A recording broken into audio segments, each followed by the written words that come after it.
L'année 1244 marque un tournant brutal dans l'histoire des croisades. Après des décennies de combats, de négociations et de traités précaires, la présence chrétienne en Terre Sainte va connaître son coup de grâce.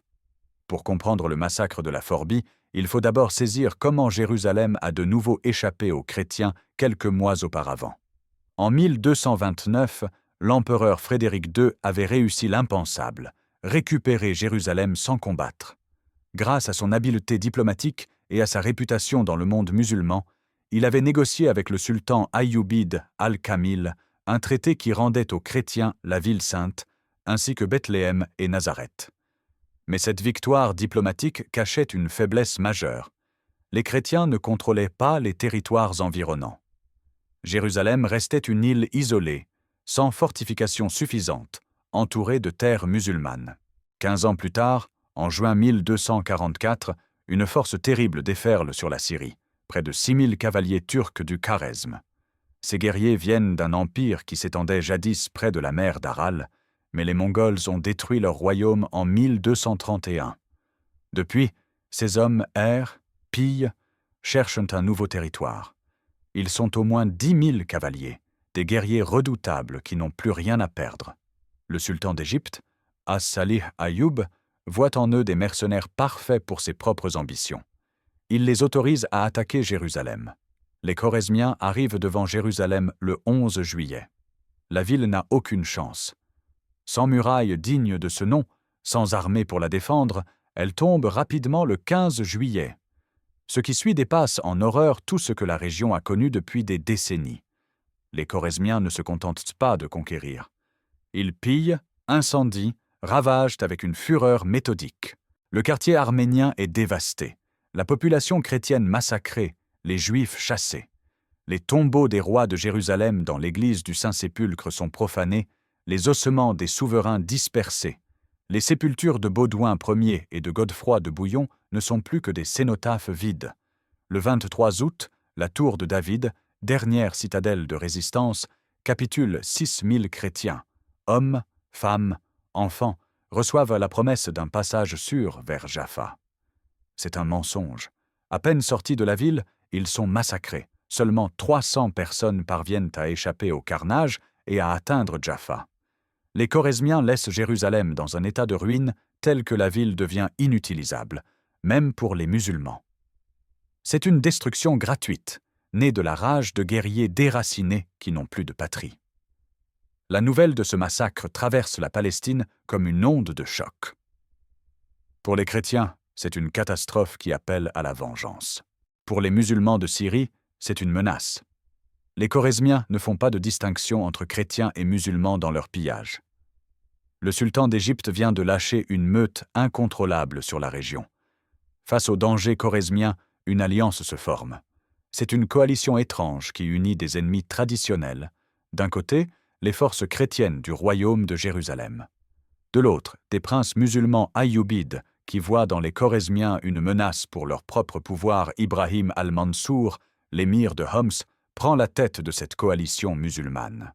C'est un homme pragmatique qui comprend que l'alliance avec les chrétiens est nécessaire pour contrer la montée en puissance du sultan d'Égypte et de ses mercenaires An-Nazir Daoud, qui règne sur la Transjordanie depuis Kérak, le rejoint dans cette entreprise. Ces deux princes ayyoubides se sont déjà opposés au sultan d'Égypte dans les luttes intestines qui déchirent leur dynastie depuis la mort de Saladin. Du côté chrétien, les trois grands ordres militaires répondent à l'appel, les Templiers, les Hospitaliers et les Chevaliers teutoniques. Ces moines guerriers constituent l'élite militaire de la chrétienté en Terre Sainte. Depuis des décennies, ils sont le fer de lance de la présence franque au Levant. À leur côté se rassemblent les dernières forces du royaume de Jérusalem, ce qui reste d'un État chrétien qui ne contrôle plus qu'une étroite bande côtière. Le commandement de cette armée croisée est confié à Gauthier IV de Brienne, comte de Jaffa et d'Ascalon. C'est un choix politique autant que militaire. Bien que Philippe de Montfort, connétable de Jérusalem, et Robert de Nantes, patriarche de Jérusalem, soient également présents, c'est Gauthier qui reçoit le commandement suprême. L'armée chrétienne compte environ 1000 cavaliers et 6000 fantassins. Ce n'est pas énorme, Mais c'est la plus grande force que le royaume de Jérusalem ait pu rassembler depuis la désastreuse bataille de Hattin en 1187. Al-Mansour arrive avec 2000 cavaliers et un détachement de troupes de Damas. Les forces transjordaniennes, sous les ordres de Sunkur az-Zahiri et al-Waziri, amènent 2000 cavaliers bédouins. Au total, l'armée alliée compte environ 11 000 hommes. C'est une force respectable, mais elle fait face à un ennemi redoutable. L'armée quitte Acre le 4 octobre 1244. Le moral est élevé. Pour la première fois depuis longtemps, chrétiens et musulmans marchent côte à côte contre un ennemi commun. Les chefs de la coalition pensent que leurs forces combinées suffiront à écraser les Choresmiens et l'armée égyptienne. Ils ont tort. Face à cette coalition, le sultan As-Salih Ayoub a rassemblé sa propre armée. Elle est commandée par un jeune officier mamelouk nommé Baybars.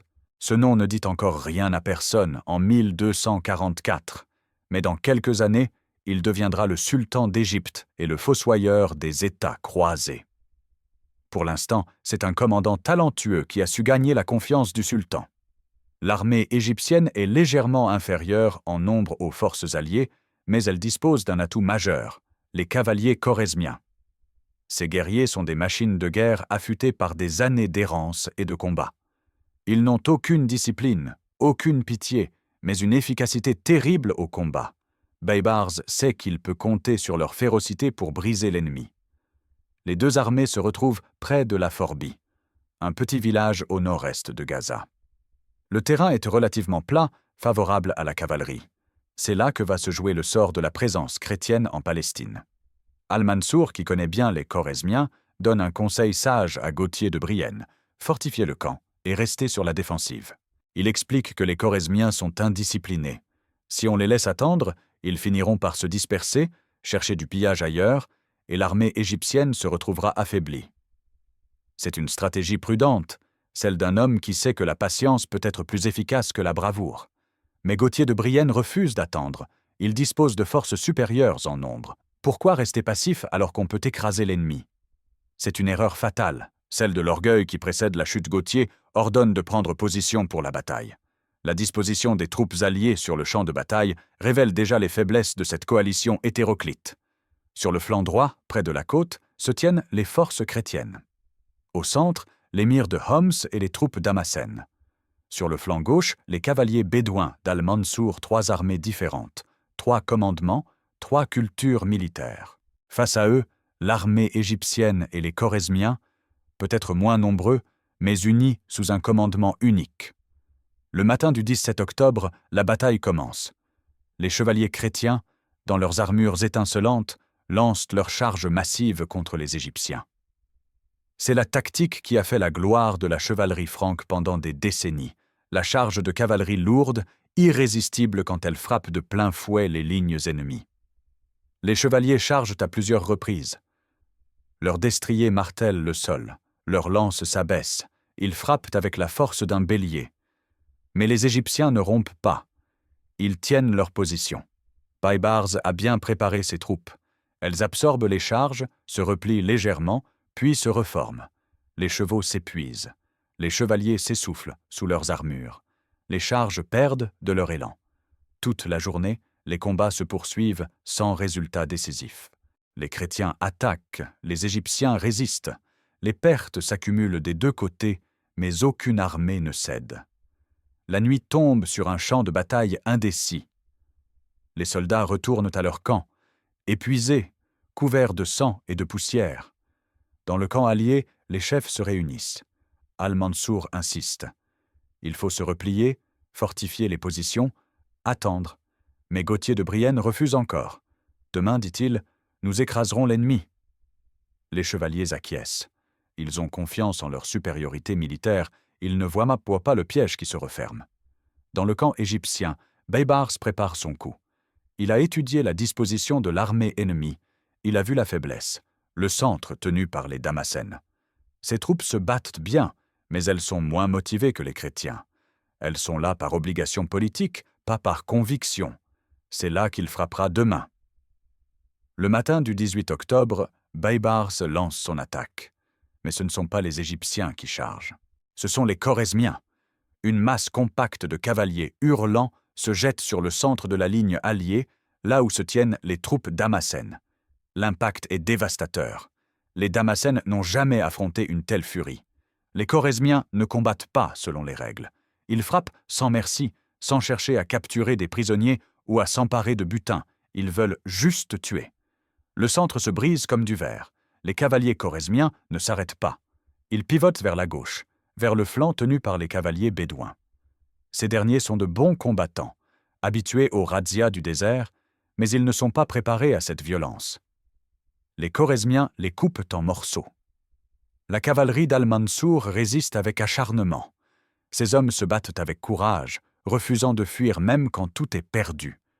Mais ils sont massacrés presque jusqu'au dernier.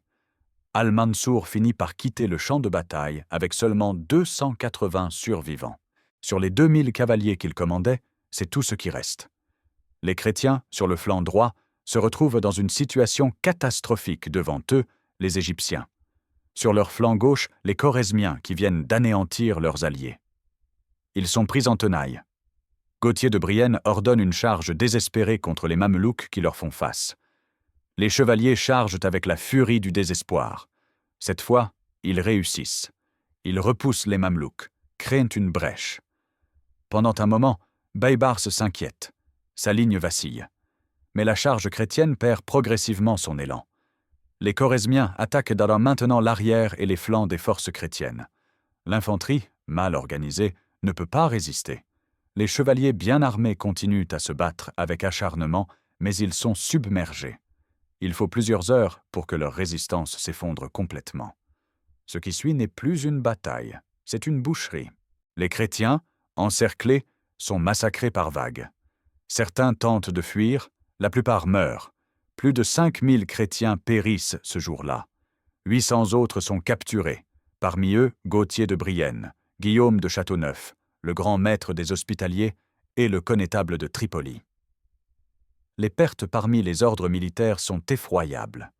Les Templiers, qui formaient l'élite de l'armée chrétienne, sont presque entièrement anéantis, seulement 33 d'entre eux survivent. Les Hospitaliers ne s'en sortent guère mieux, 27 survivants. Les chevaliers teutoniques sont pratiquement exterminés, seulement 3 survivants. Le maître du Temple, Armand de Périgord, est tué dans les combats. Le maréchal du Temple, Hugues de Montlore, tombe également. L'archevêque de Tyr meurt l'épée à la main, l'évêque de Lydda et Ramla périt dans la mêlée. Bohémond, seigneur de Bottron, et son fils Jean sont tués. C'est toute une génération de chefs militaires et religieux qui disparaît en quelques heures. Philippe de Montfort est le patriarche de Jérusalem. Robert de Nantes parviennent miraculeusement à s'échapper vers Ascalon. Ils sont parmi les rares à pouvoir raconter l'ampleur du désastre. Le champ de bataille de la Forbie est jonché de milliers de cadavres. Les corbeaux et les chiens errants se disputent les corps pendant des jours. Les 800 prisonniers capturés sont emmenés au Caire. Parmi eux, Guillaume de Châteauneuf, le grand maître des Hospitaliers, est un trophée de choix pour le sultan. Ces hommes passent des mois, voire des années en captivité. Certains mourront en prison. D'autres seront libérés contre rançon.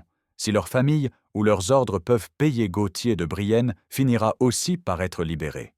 Mais il ne retrouvera jamais son influence d'antan. Pour le sultan As-Salih Ayyub, c'est un triomphe personnel. Il a écrasé une coalition qui menaçait son pouvoir. Il a prouvé que les Choresmiens pouvaient être un atout militaire décisif. Mais cette victoire porte en elle les germes de futurs problèmes. Les Choresmiens ne se contentent pas de leur victoire. Ils réclament en récompense les terres qu'ils ont conquises aux dépens des chrétiens. Le sultan refuse. Il leur interdit l'entrée de Damas et les installe sur la côte, espérant les disperser et les contrôler. C'est une erreur. Les Choresmiens se révoltent. Ils ne sont pas des mercenaires dociles, ce sont des guerriers sans patrie qui veulent retrouver un territoire. En 1246, Ibrahim al-Mansour, qui a survécu à la Forbie, prend sa revanche. À la tête d'une force de mercenaires bédouins et turcomans, il attaque les Choresmiens près du lac de Homs. Cette fois, les guerriers venus d'Asie centrale sont vaincus. Leur pouvoir est brisé. Ils disparaissent de l'histoire, absorbés ou dispersés. Le sultan d'Égypte vient de perdre son arme la plus redoutable. Quant à Baybars, le commandant de l'armée égyptienne à la Forbie, son destin est surprenant. Accusé d'avoir rejoint les Khorezmiens dans leur révolte contre le sultan, il est arrêté et exécuté en prison. Du moins, c'est ce que racontent certaines sources. Mais l'histoire est confuse. Un autre Baybars, Al-Zahir Baybars, deviendra sultan d'Égypte en 1260 et achèvera de détruire les États croisés. Il est possible que les chroniques aient confondu deux hommes différents, ou que le Baybars de la Forbie ait en réalité survécu et gravi les échelons du pouvoir mamelouk. La bataille de la Forbie marque la fin du royaume de Jérusalem en tant que puissance militaire.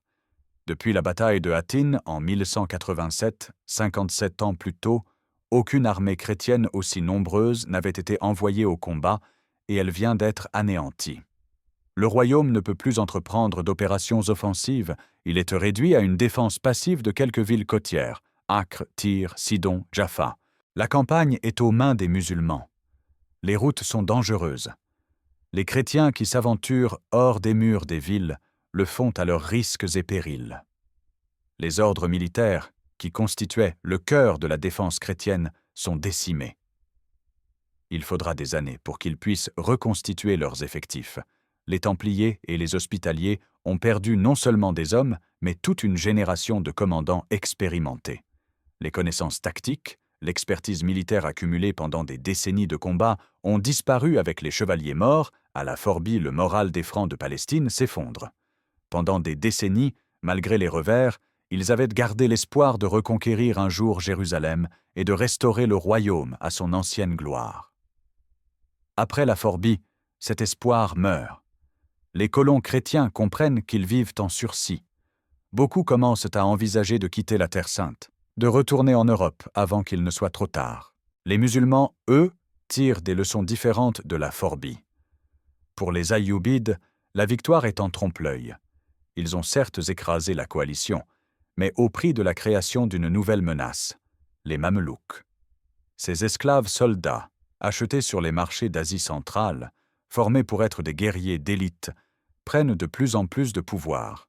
En 1250, ils assassineront le sultan et prendront le contrôle de l'Égypte. C'est le début de la dynastie mamelouk qui régnera pendant plus de 2 siècles.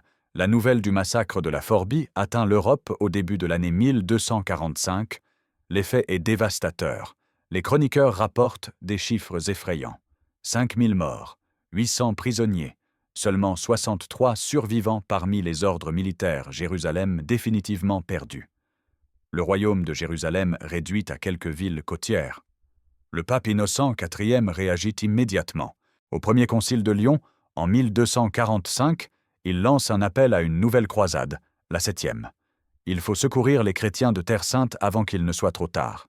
L'appel est entendu par un homme, Louis le IX, roi de France. Louis le IX, qui sera plus tard canonisé sous le nom de Saint Louis, est profondément affecté par la chute de Jérusalem et le massacre de la Forbie. Depuis des années, il nourrit le rêve de partir en croisade. La catastrophe de 1244 transforme ce rêve en mission urgente. Il fait vœu de prendre la croix lorsqu'il tombe gravement malade en 1244. Dès qu'il se rétablit, il commence à préparer son expédition. Mais organiser une croisade prend du temps. Il faut rassembler des fonds, recruter des hommes, préparer des navires, négocier des alliances. Louis IX ne quittera la France qu'en 1248, 4 ans après la Forbie, et il ne se dirigera pas directement vers la Palestine. Sa stratégie est différente. Frapper l'Égypte, le cœur de la puissance musulmane, plutôt que de s'épuiser en Syrie-Palestine.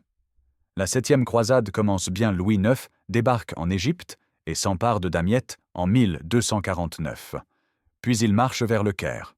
En février 1250, il remporte une victoire importante à la bataille de Mansoura, mais c'est une victoire empoisonnée. Le scorbut et la dysenterie déciment son armée. Louis IX est contraint de battre en retraite. Le 6 avril 1250, il est capturé à Fariskure. Le roi de France est libéré contre une énorme rançon le 8 mai. Il se rend à Acre, où il passe 4 ans à tenter de fortifier les défenses du royaume de Jérusalem.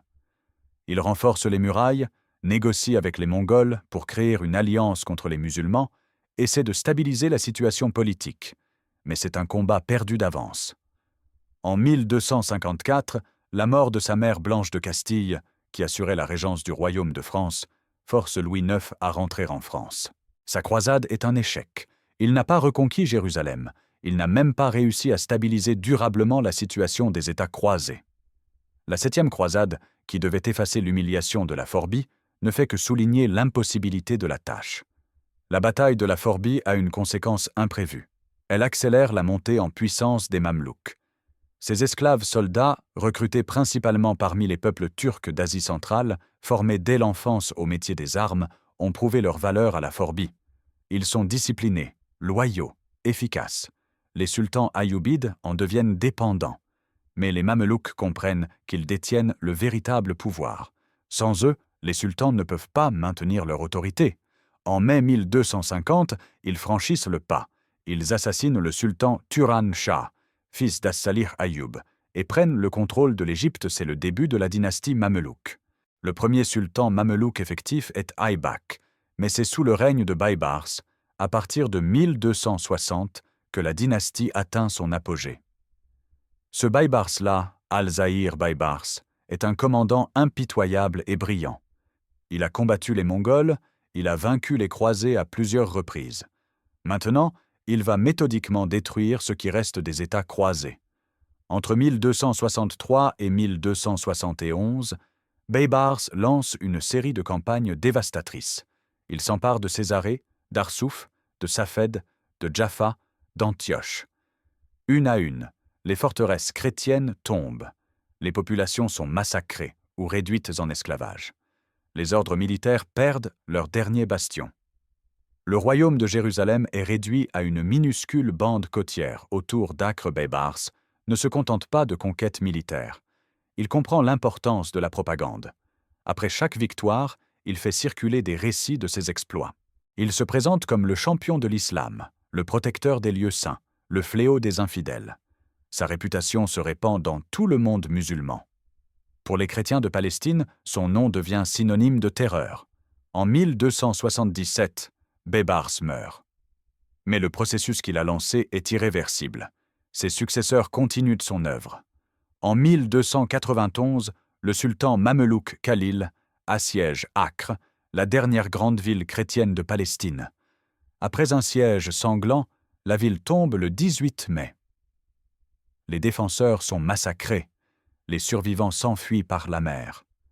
C'est la fin définitive de la présence croisée en Terre Sainte, 47 ans après la Forbie. La bataille de Hattin, en 1187, est restée dans les mémoires comme le désastre qui a conduit à la chute de Jérusalem. Elle a une importance symbolique considérable. Mais d'un point de vue militaire et stratégique, c'est la Forbie qui marque véritablement l'effondrement du pouvoir chrétien en Orient. Après Hattin, les chrétiens ont pu se ressaisir. La 3e croisade, menée par Richard Cœur de Lion, a permis de reconquérir une partie du littoral. Le royaume de Jérusalem a survécu, certes diminué, mais encore capable de se défendre et même de lancer des offensives. Pendant 57 ans, de 1187 à 1244, les chrétiens ont gardé l'espoir de reconquérir Jérusalem. Après la Forbie, cet espoir meurt. Le royaume de Jérusalem n'est plus qu'une fiction politique, un ensemble de villes côtières sans arrière-pays, sans armée significative, sans capacité offensive. Il ne survit que grâce aux fortifications léguées par les générations précédentes et à l'aide sporadique de l'Europe. Mais c'est une agonie lente, inévitable. Les historiens ont souvent négligé la Forbie au profit de batailles plus célèbres. Pourtant, les chiffres parlent d'eux-mêmes. Sur 11 000 hommes engagés du côté allié, plus de 5 000 chrétiens meurent. Les 3 ordres militaires perdent l'essentiel de leurs effectifs en Palestine. C'est une saignée dont ils ne se remettront jamais complètement. La bataille révèle aussi l'importance des Choresmiens dans l'histoire militaire du XIIIe siècle. Ces guerriers, chassés de leur patrie par les Mongols, deviennent pendant quelques années une force déstabilisatrice majeure au Proche-Orient. Leur férocité au combat, leur refus de toute discipline, Leur cruauté envers les populations civiles en font des alliés redoutables mais impossibles à contrôler. Leur victoire à la Forbie précipite leur propre destruction 2 ans plus tard. La bataille illustre également les limites des alliances entre chrétiens et musulmans. L'alliance entre les croisés et les princes ayyoubides de Syrie était basée sur des calculs politiques pragmatiques, pas sur une confiance mutuelle. Quand le centre d'Hamassen s'est effondré sous l'assaut choresmien, les autres composantes de l'armée alliée ne se sont pas portées à son secours, chaque contingent s'est battu pour sa propre survie. Que sont devenus les 63 survivants des ordres militaires? Leur histoire est celle d'hommes marqués à jamais par le trauma de la Forbie. Certains ont quitté la Palestine, rentrés en Europe, incapables de continuer à vivre sur cette terre ensanglantée. D'autres sont restés obstinés, refusant d'abandonner malgré le désespoir. Les 33 Templiers survivants ont rejoint les autres commanderies de l'ordre. Certains ont probablement participé à la défense d'Acre dans les décennies suivantes. Quand Acre est tombé en 1291, beaucoup de Templiers ont péri dans les combats. L'ordre lui-même sera dissous en 1312 par le pape Clément V sous la pression du roi de France Philippe le Bel. Les survivants de la Forbie n'auront vécu que pour voir l'anéantissement complet de tout ce pour quoi ils s'étaient battus. Les 27 hospitaliers ont continué leur mission. Après la chute d'Acre, l'ordre se replie sur Chypre, puis conquiert Rhodes en 1309.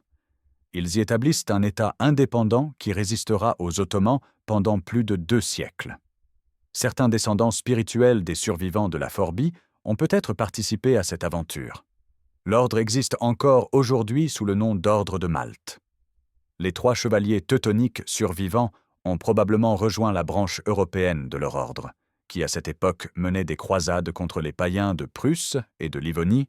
L'ordre teutonique abandonnera progressivement ses ambitions en Terre Sainte pour se concentrer sur la Baltique, où il créera un État qui durera jusqu'au XVIe siècle. Guillaume de Châteauneuf, le grand maître des hospitaliers capturés à la Forbie, est libéré en 1250 après 6 ans de captivité. Il reprend son poste et continue à diriger l'ordre jusqu'à sa mort en 1258. Ses années de prison au Caire l'ont changé. Il devient plus prudent, moins enclin aux aventures militaires risquées. Il a vu de trop près ce que coûte la témérité Gauthier de Brienne, dont les décisions ont conduit au désastre, survit également à sa captivité. Mais sa réputation est ruinée. L'homme qui commandait la plus grande armée chrétienne depuis Attine est maintenant vu comme celui qui l'a mené à la destruction. Il meurt obscurément quelques années après sa libération, son nom devenu synonyme d'échec. Philippe de Montfort, qui a réussi à s'échapper, continue sa carrière. Il devient seigneur de Tyr en 1246 et joue un rôle important dans la politique des États croisés jusqu'à sa mort en 1270. Il participe aux négociations avec les Mongols, tente de stabiliser la situation politique intérieure du royaume. Mais lui aussi porte le fardeau de la Forbie. Il a vu mourir toute une génération de chevaliers et de nobles. Cette image le hante jusqu'à sa mort.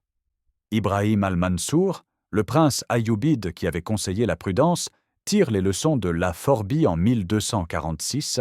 Il écrase les Choresmiens près de Homs avec seulement 2000 cavaliers.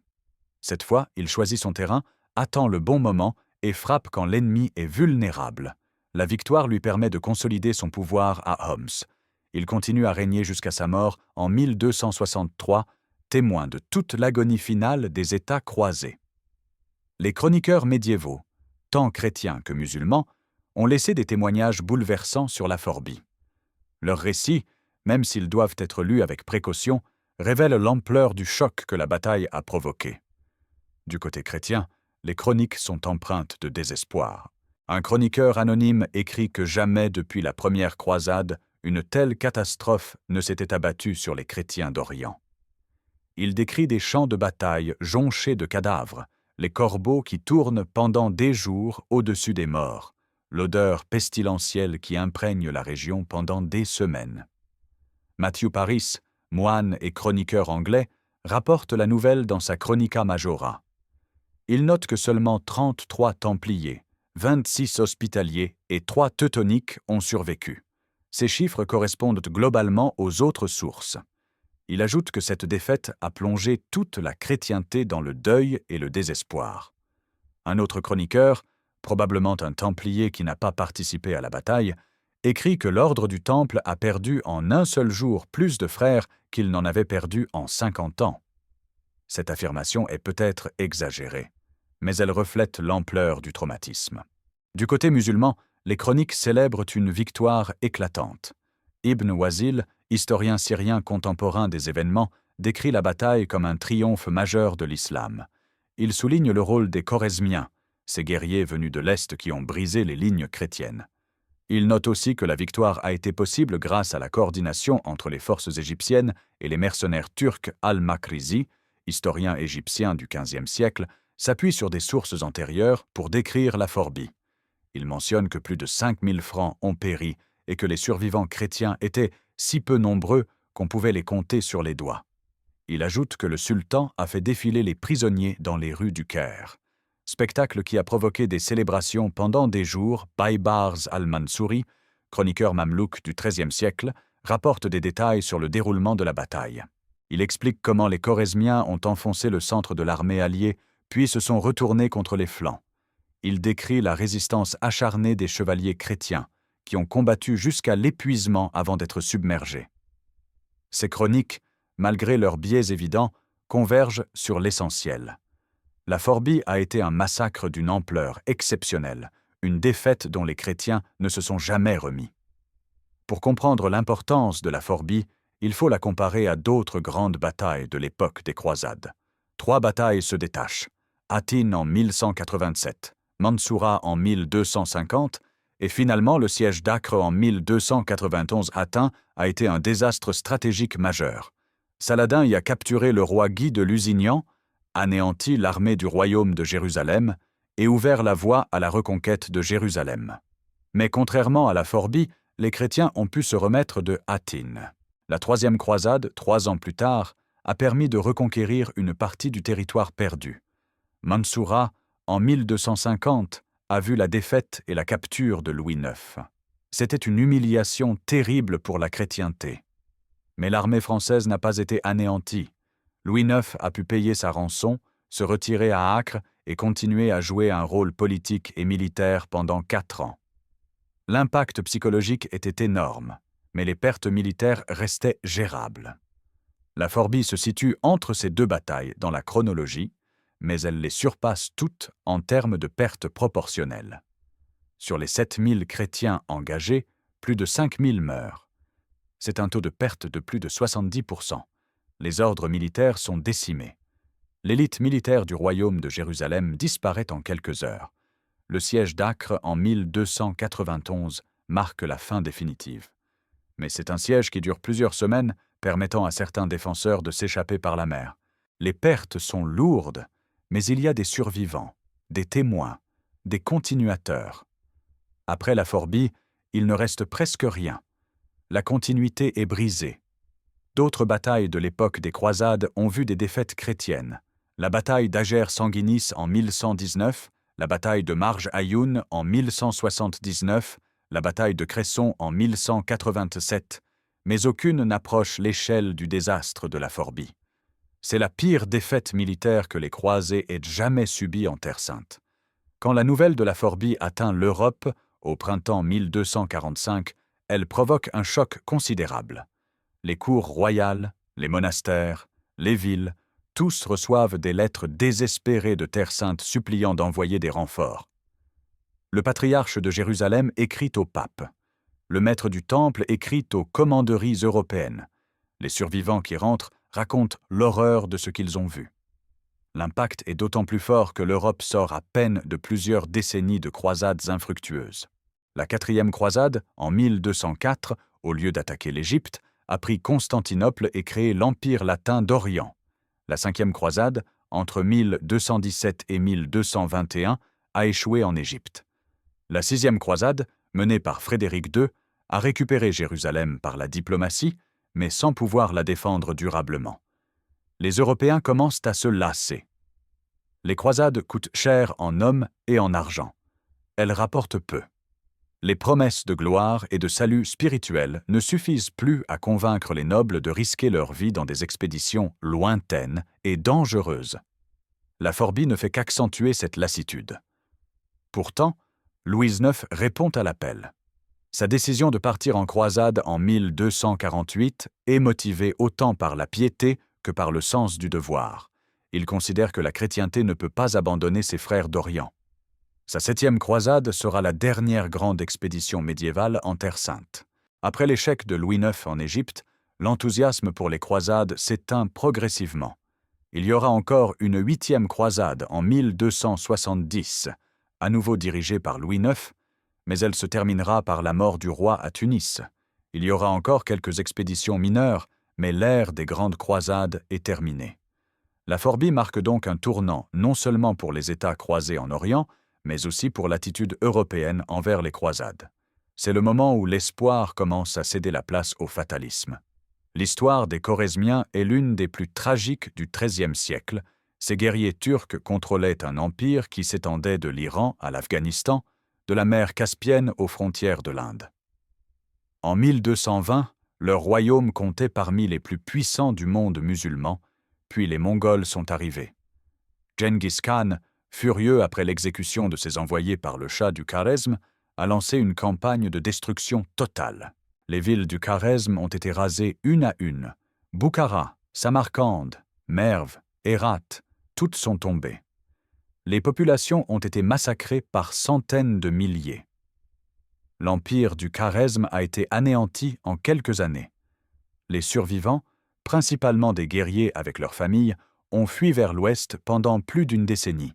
Ils ont erré à travers l'Asie centrale et le Moyen-Orient, cherchant un territoire où s'installer. Ils n'étaient plus un peuple organisé avec un État, juste des bandes de réfugiés armés vivant de pillage. En 1244, quand le sultan d'Égypte leur propose d'attaquer Jérusalem, ils acceptent avec empressement. Ce n'est pas seulement pour la solde ou le butin, c'est l'espoir de reconquérir un statut, un territoire, une place dans le monde. Ils se battent avec une férocité désespérée à la Forbie parce qu'ils n'ont plus rien à perdre. Après leur victoire, ils réclament leur récompense, des terres en Syrie où s'établir. Le sultan refuse. Il les voit comme des mercenaires dangereux, pas comme des alliés dignes de confiance. Les Choresmiens, furieux, se révoltent. Ils pillent la Syrie, attaquent Damas, sèment le chaos. En 1246, Ibrahim al-Mansour les affronte près de Homs avec une armée de mercenaires. Cette fois, les Choresmiens sont vaincus. Leur chef, Berke Khan, est tué. Les survivants se dispersent. Certains sont absorbés dans les armées mamelouques. D'autres continuent à errer. En quelques années, les Choresmiens disparaissent complètement de l'histoire. Leur passage dans l'histoire du Levant aura été bref mais dévastateur. Ils ont détruit Jérusalem, massacré des milliers de personnes, anéanti une armée croisée. Mais ils n'ont jamais obtenu ce qu'ils cherchaient. Un foyer, une patrie. Leur tragédie est celle d'un peuple déraciné qui devient instrument de destruction avant de disparaître. Pour les chrétiens du XIIIe siècle, la Forbie n'est pas seulement une défaite militaire, c'est un signe de la colère divine. Comment expliquer autrement qu'une armée chrétienne, combattant pour la cause la plus sainte qui soit, la défense de la Terre Sainte, puisse être anéantie aussi complètement? Les prédicateurs et les théologiens cherchent des explications. Certains accusent les péchés des chrétiens. Si Dieu a permis cette défaite, c'est que les croisés n'étaient pas dignes de sa protection. D'autres pointent du doigt l'alliance avec des princes musulmans. Comment Dieu pourrait-il bénir une armée qui combat aux côtés d'infidèles? Le pape Innocent IV, dans ses lettres après la Forbie, appelle à la pénitence et à la réforme des mœurs. Il insiste sur la nécessité d'une nouvelle croisade, mais aussi sur l'importance de la purification spirituelle. La reconquête de la Terre Sainte ne peut réussir que si les chrétiens retrouvent leur piété et leur dévotion. Louis IX incarne cette vision. Sa croisade n'est pas seulement une expédition militaire, c'est un acte de foi, une pénitence collective. Il impose à son armée une discipline stricte, interdit le jeu et le blasphème, encourage la prière et la confession. Mais même cette piété exemplaire ne suffit pas. La 7e croisade échoue. Du côté musulman, la Forbie est vue comme une preuve de la faveur d'Allah. Les chroniqueurs décrivent la victoire comme un miracle, signe que Dieu soutient la cause de l'islam. Les prédicateurs utilisent la bataille pour encourager le djihad. Si une petite armée de musulmans, avec l'aide de mercenaires, peut anéantir la plus grande force chrétienne en Palestine, c'est que Dieu est avec eux. Cette dimension religieuse intensifie le traumatisme de la Forbie pour les chrétiens. Ce n'est pas seulement un échec militaire qu'on peut attribuer à de mauvaises décisions tactiques. C'est un signe d'abandon divin, une remise en question de toute l'entreprise des croisades. Après la Forbie, les chrétiens comprennent qu'ils ne peuvent plus compter sur leur supériorité militaire en rase campagne. Leur seul espoir de survie réside dans les fortifications. Les années qui suivent voient un effort massif pour renforcer les défenses des villes côtières. Louis le IX, pendant son séjour à Acre entre 1250 et 1254, consacre des sommes considérables à la fortification de la ville. Il fait construire de nouveaux remparts, creuser des fossés, renforcer les tours. Il finance également des travaux similaires à Césarée, Jaffa et Sidon. Ces fortifications seront mises à l'épreuve dans les décennies suivantes. Les ordres militaires, malgré leurs pertes, continuent à entretenir leurs châteaux. Le krach des chevaliers, tenu par les hospitaliers, reste l'une des forteresses les plus imprenables du Moyen-Orient. Marga, autre château hospitalier, résiste à tous les assauts. Les Templiers maintiennent leur position à Safed, Beaufort et dans plusieurs autres forteresses, mais ces fortifications ne sont qu'un répit temporaire. Les Mamelouks, sous Baïbars puis ses successeurs, développent une expertise dans la guerre de siège. Ils utilisent des mangonneaux, des trébuchets, des sapeurs qui creusent sous les murailles. Une à une, les forteresses chrétiennes tombent. Safed tombe en 1266 après un siège brutal. Les défenseurs, qui avaient reçu la promesse de la vie sauve, sont tous décapités sur ordre de Baïbars. C'est une leçon pour les autres garnisons. Se rendre ne garantit pas la survie. Jaffa tombe en 1268. Antioche, l'une des plus anciennes et des plus glorieuses des villes croisées, tombe la même année. La population est massacrée ou réduite en esclavage. Le krach des chevaliers, réputé imprenable, résiste jusqu'en 1271. Baïbars l'assiège avec une armée considérable et des machines de guerre. Après un mois de combat, les défenseurs capitulent. Beaufort tombe en 1268. Marga tient jusqu'en 1285. Finalement, il ne reste qu'Acre, Tyr, Sidon, Beyrouth et quelques places mineures. En 1291, le sultan mamelouk Khalil décide d'en finir. Il assiège Acre avec 100 000 hommes et des dizaines de machines de siège. La ville résiste pendant 6 semaines. Les défenseurs, templiers, hospitaliers, teutoniques et milices urbaines se battent avec un courage désespéré. Mais le 18 mai, les murailles cèdent. La ville est prise, pillée, rasée. Les derniers chrétiens s'enfuient à Chypre. La Forbie reste dans l'ombre de batailles plus célèbres, mais son impact sur l'histoire des croisades est indéniable. Elle marque la fin de l'offensive chrétienne en Terre sainte. Après 1244, les États croisés sont condamnés à une défense désespérée qui durera encore 47 ans. La bataille révèle aussi les limites de la chevalerie médiévale face à des adversaires mobiles et disciplinés. Les charges massives de cavalerie lourde qui avaient fait la gloire des Francs pendant la première croisade ne suffisent plus. Les tactiques évoluent, mais les chrétiens sont toujours en retard. Elle montre également l'importance des alliances et de la diplomatie. L'alliance entre chrétiens et musulmans ayyoubides à la Forbie était fragile, basée sur des intérêts temporaires plutôt que sur une confiance mutuelle. Quand la pression militaire est devenue trop forte, chaque composante de l'armée alliée a combattu pour sa propre survie sans coordination réelle. La bataille illustre enfin le rôle des mercenaires dans la guerre médiévale. Les Choresmiens ont été décisifs à la Forbie, mais leur indiscipline et leur brutalité les ont rendus ingérables. Le sultan d'Égypte a gagné une bataille grâce à eux, mais il a perdu leur contrôle et a dû les éliminer 2 ans plus tard. Pour les historiens modernes, la Forbie pose des questions sur la nature du pouvoir et de la guerre au XIIIe siècle. Comment une bataille oubliée peut-elle avoir des conséquences aussi durables? Pourquoi les contemporains ont-ils rapidement tourné leur attention vers d'autres événements? alors que la Forbie était objectivement plus dévastatrice que Hattin. Une partie de la réponse réside dans le symbolisme. Hattin a conduit à la perte de Jérusalem, un événement chargé de signification religieuse et émotionnelle. La Forbie n'a été qu'une bataille de plus dans une longue série de défaites. Jérusalem était déjà perdue. La bataille n'a fait que confirmer une réalité que beaucoup pressentaient déjà. Les jours des États croisés étaient comptés. Une autre partie de la réponse est politique. Après Hattin, l'Europe a réagi avec une croisade majeure menée par 3 rois. Après la Forbie, seul Louis IX a répondu à l'appel, et sa croisade a échoué. L'Europe du XIIIe siècle avait d'autres priorités. Les conflits entre papes et empereurs, les guerres en Espagne contre les Maures, l'expansion vers l'Est en Prusse et en Livonie. La Forbie est donc un tournant silencieux, une catastrophe dont l'importance n'a été pleinement comprise que rétrospectivement. Sur le moment, elle a semblé n'être qu'un désastre de plus dans une longue liste. Avec le recul, elle apparaît comme le moment où le rêve des croisades est mort, même si l'agonie a duré encore près d'un demi-siècle.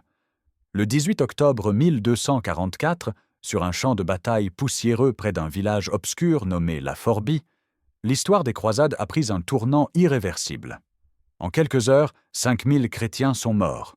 Les 3 ordres militaires, piliers de la défense de la Terre Sainte, ont été décimés. L'élite militaire du royaume de Jérusalem a été anéantie. Seulement 63 chevaliers des ordres ont survécu à ce qui reste la pire défaite jamais subie par les croisés. Ce massacre n'était pas inévitable. Si Gauthier de Brienne avait écouté les conseils d'Ibrahim al-Mansour, si l'armée alliée était restée sur la défensive, les Choresmiens se seraient peut-être dispersés, mais l'orgueil, la confiance excessive dans la supériorité numérique et le mépris pour l'ennemi ont conduit à la catastrophe. La bataille a révélé la fragilité de la présence chrétienne en Orient. Pendant plus d'1 siècle, les Francs avaient survécu grâce à leur supériorité militaire, leurs fortifications et les divisions entre leurs ennemis musulmans. La Forbie a montré que ces avantages avaient disparu. Les musulmans étaient maintenant capables de rassembler des forces considérables et de les utiliser efficacement. Les fortifications pouvaient retarder la défaite, pas l'empêcher. Pour les survivants, la vie n'a plus jamais été la même. Ils ont porté le poids de ce désastre jusqu'à leur mort. Certains sont rentrés en Europe, hantés par les souvenirs. D'autres sont restés, obstinés, refusant d'abandonner. Tous savaient que quelque chose d'irrémédiable s'était brisé ce jour-là. La Forbie n'a pas mis fin immédiatement aux États croisés. Il a fallu encore 47 ans avant la chute d'Acre. Mais ces 47 années n'ont été qu'un long déclin, une agonie lente et douloureuse. Les chrétiens ont continué à se battre, à fortifier leur ville, à espérer des renforts d'Europe. Mais au fond, tous savaient que c'était fini. L'histoire aurait pu être différente. Si l'armée alliée avait gagné à la Forbie, les Choresmiens auraient été détruits, le sultan d'Égypte affaibli et les États croisés stabilisés. La 7e croisade de Louis IX aurait pu réussir à reconquérir Jérusalem. Le Moyen-Orient du XIIIe siècle aurait pris un cours totalement différent, mais l'histoire ne connaît pas de si. Ce qui s'est passé à la Forbie le 18 octobre 1244 est la réalité, un massacre qui a scellé le destin des croisades. Les 5000 morts de ce jour-là n'ont pas péri en vain. Ils ont combattu avec courage jusqu'à la fin. Mais leur sacrifice n'a servi à rien. Leur défaite a précipité l'effondrement de tout ce que leurs prédécesseurs avaient construit pendant plus d'1 siècle. Aujourd'hui, peu de gens connaissent la bataille de la Forbie. Le site lui-même n'a rien de remarquable, juste un champ dans le sud de la Palestine. Aucun monument ne marque l'endroit où des milliers d'hommes sont morts. Mais pour ceux qui étudient l'histoire des croisades, la Forbie reste le moment charnière, le jour où tout a basculé, le début de la fin.